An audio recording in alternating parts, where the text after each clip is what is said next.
Hi guys, welcome back. It's been 3 days, and mainly due to the fact that I was flying on one day and then a couple of days family duties and gardening duties, believe it or not. Anyway, I'm back in the workshop now, and it's a continuation of the finishings of the FW190, but one of the most enjoyable parts for me, which is adding detail via weathering. When I say adding details, yes, it's adding details, but we're not necessarily adding stuff to the paint. We may be taking stuff off. So we're adding or taking bits off, and you'll see what I mean in a moment when we look at the plane on the workbench. Anyway, chapter 26, welcome. The last video I was putting the green paint onto the wings and the fuselage. I progressed from that now. I've also put the white wing band on there, and it's now ready to receive some weathering treatment. And just to show you what I have done here, I've taken paint off rather than adding detail. Let's just swing the camera around so you can see it a bit better. So you can see here white paint has been removed, and I've used a combination of scratching with the knife and very fine sandpaper, sanding down between, especially the line between the white and the camouflage. I've done lines going with the airflow, but also some streaked lines across the wing as well. And I will be increasing this marking with some colouring to show a bit of maybe not so much rust but corrosion coming through from the underlying surface. The other thing that I've done is, you can just see on this wing, just to show, you can see there are blotches on that bit of green, and that's been formed, they've been formed with dry brushing. Dry brushing is literally dipping your paintbrush in the paint, in this case the same colour as this, then wiping more or less all of it off, and then when you've done that, it's just literally brushing it onto the surface, and that adds a minimal amount of colour, and it gives the impression of the colour, the top layer fading to show the underlying area. An alternative to that, and a more aggressive work to that, and possibly more effective, is this that I've done here, where there are clear distinctive markings on the green colour, grinning through or showing through to the colour underneath, and they have been formed by using the knife blade, and literally just by scraping there lightly at the green like that, and giving the impression of it being worn away. I've also used the same technique, get up a bit closer here, where you can see, in fact let me just zoom in on that. You can see here the technique where I've used the blade to scrape away carefully between the two colours, and giving the impression of that's wearing away with when the plane is flying. So if we look at this white band here, I'm going to put it down on the table and then zoom in with the camera so you can see what I'm doing. There we go. So with this white band here, the technique that I used on the other one, I used the sandpaper to rub away some of the surface.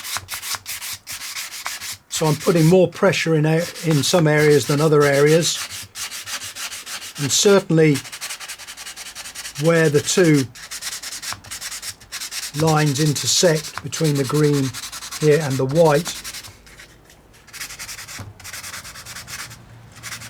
you can see me rubbing it away here.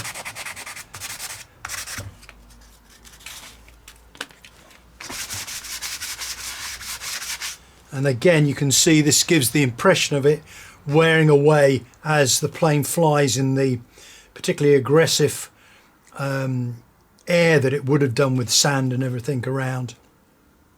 And to make that further, accentuate that further, just literally doing this with the knife between the two, and you can see there that you get a much clearer delineation. So I'll be doing that over it all and getting a much dirtier, messier, worn look to the surface. I mean, if you look at this area here, this is much too pristine, that there. So I will certainly be attacking that, not too heavily with the sandpaper. Firstly going one way, but then with the airflow. And what that is doing is it's giving me differing colours for that. I don't want a uniform colour over the whole thing, and I'm obviously going to pay attention to the leading edge, which would have taken a lot of the brunt of the sand hitting that. So I'm just wearing it away.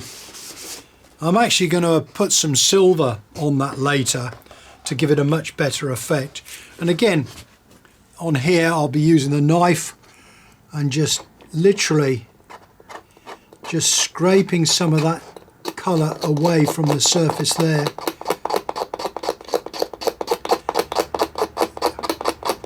Picking at it there, and when the silver's put on that, it will pick it up and it will look, I think anyway, pretty good.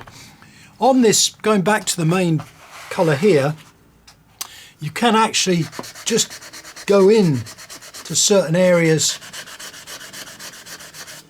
and rub it a bit harder, or fold your sandpaper over like that.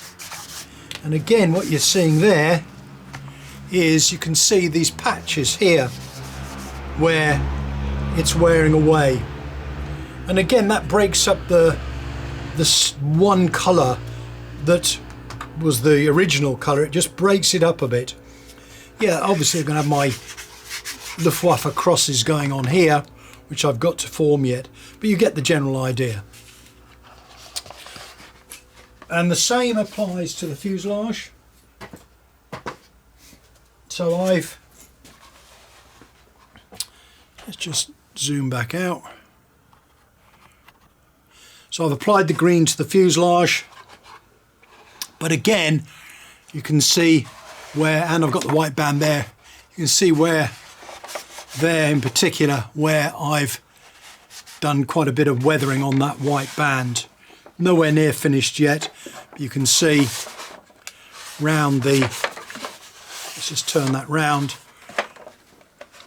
you can see here where I've broken that fairly distinctive line between the brown and the green, and I've scrubbed it back, got some scrub back pieces over here, and again I'll be accentuating these with silver later. So you get the general idea anyway. What I want to look at next is the canopy, the cockpit canopy.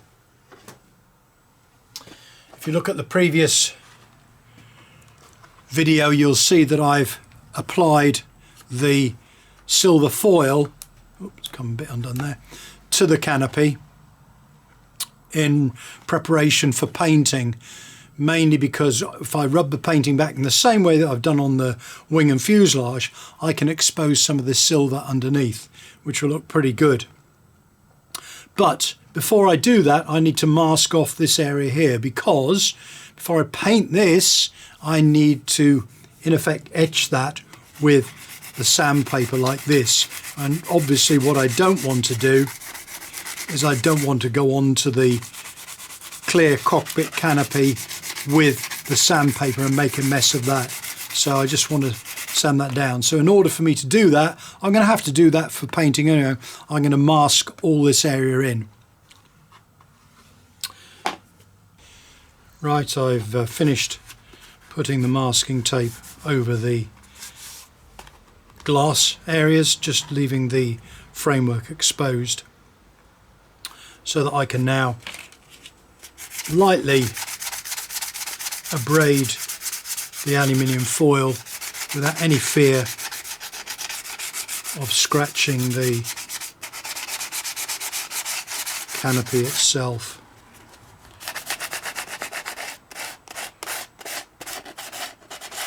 So just going over that, not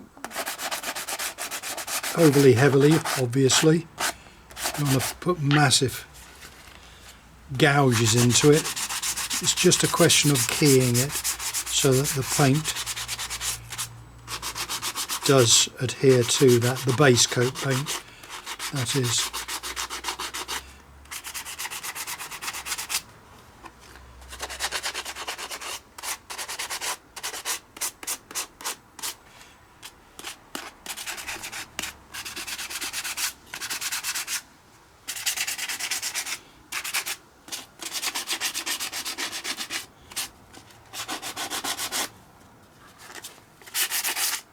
Okay, so that's done that. Now the next thing I want to do is I want to replicate the screw fixings that go round the edge of the framework. So what I've got is a little tool that I use.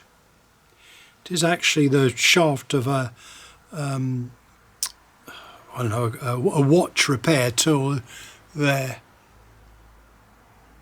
and without the screwdriver bit, so all that does, that leaves, if you can just focus on that, hopefully that little cylinder or that hole at the end which has got an edge to it. And what I do with that is I press down into the aluminium foil and slightly twist it as I do so, and I'll show you what I mean. Now I'm not going to measure these out, this isn't a rivet counting exercise, it's giving the impression, and that's the most important thing. So I'm just pressing down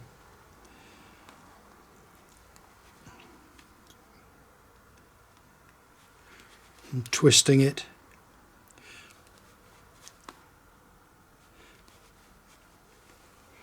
So you see there, hopefully anyway, there you'll see the circles that have been formed. And the next thing I do is, just using an ordinary flathead screwdriver, I just press that down.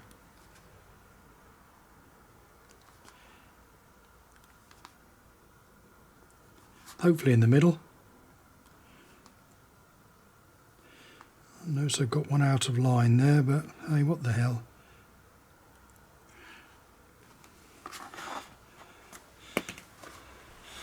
So again, hopefully you can see there, it's difficult to see it there, the impression of screw head. So I'm going to go round the whole of the frame of this, making sure that where the screws that I'm going to use to actually hold the canopy in position, make sure they're actually on a screw position here. So I'll use slot-headed screws, so hopefully it'll be semi-camouflaged in there.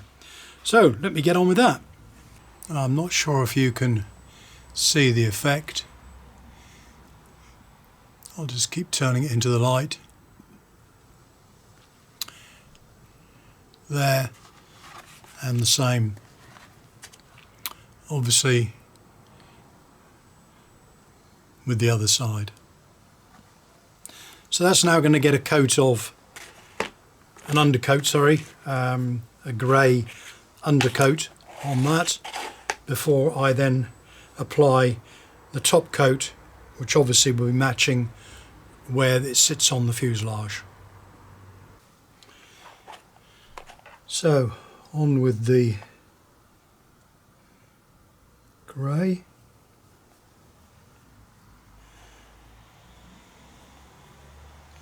If I find that that I'm not happy with the joints, when I say not happy with the joints, where the foil, I've got the joins in the foil, if I'm not happy with those, they're maybe too prominent, I can just go over those quickly with some filler, some of that lightweight filler. But we'll see what it goes on like.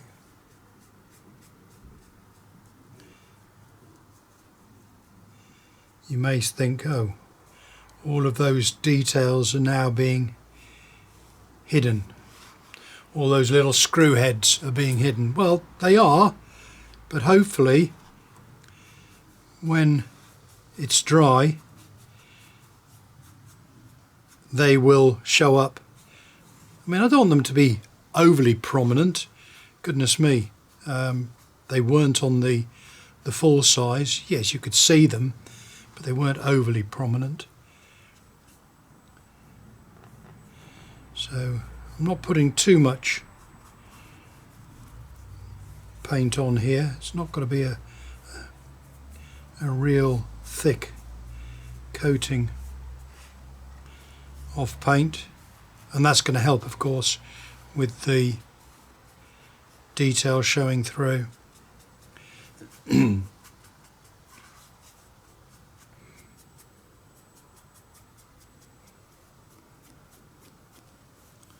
So lightly brushing it. We'll have a look in a moment and see if those screw details are still showing up okay.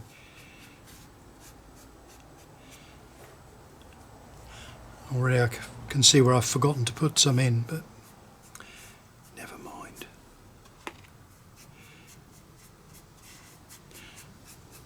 Only I'm going to know that. Well, and however many tens of people are watching this video will know it, of course.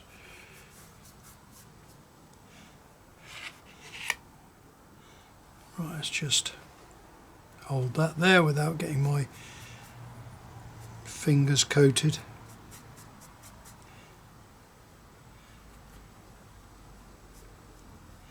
And I'm not too concerned if the paint goes on the, you know, if there's a bit of glazing exposed between the frame and the masking. I'm not bothered. I mean, the paint will go on that. No problem at all. I'm not going to do it on this one because, again, it's how far do I go with this, bearing in mind that it's if you're following what I'm doing, it may well be your first scale model.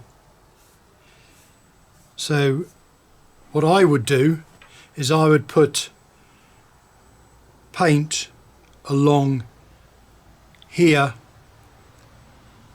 on the inside, which would show up as the framework, or indeed on some models I've actually formed the frame with using the aluminium foil on the inside as well. But like I say, I'm not going to bother with this one. That's too much for this. Right, let's have a look and see what those details look like, see if they can still be seen.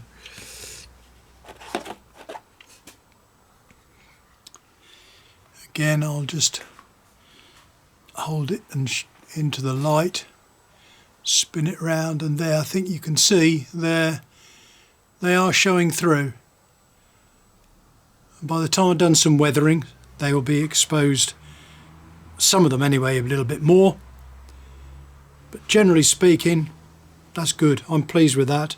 It brings a bit of life to the canopy, rather than, you know, obviously I've used the foil to show the framework, which is a great thing to do because that also adds depth to it, but by putting those little screw details in, it just adds a little bit more realism to it. Okay, well, I think I'll actually wrap up this video at that stage and get it published, because then I've got a lot of work to do continuing what I've shown you, which is the weathering, painting the top coat on here, all stuff that I've already shown you. So really the next video should be nearly at the end of the weathering. I will do another video, panel lines and things like that, possibly tomorrow, but with regards to the weathering, I won't bother to film that. I'll just show you the completed model later.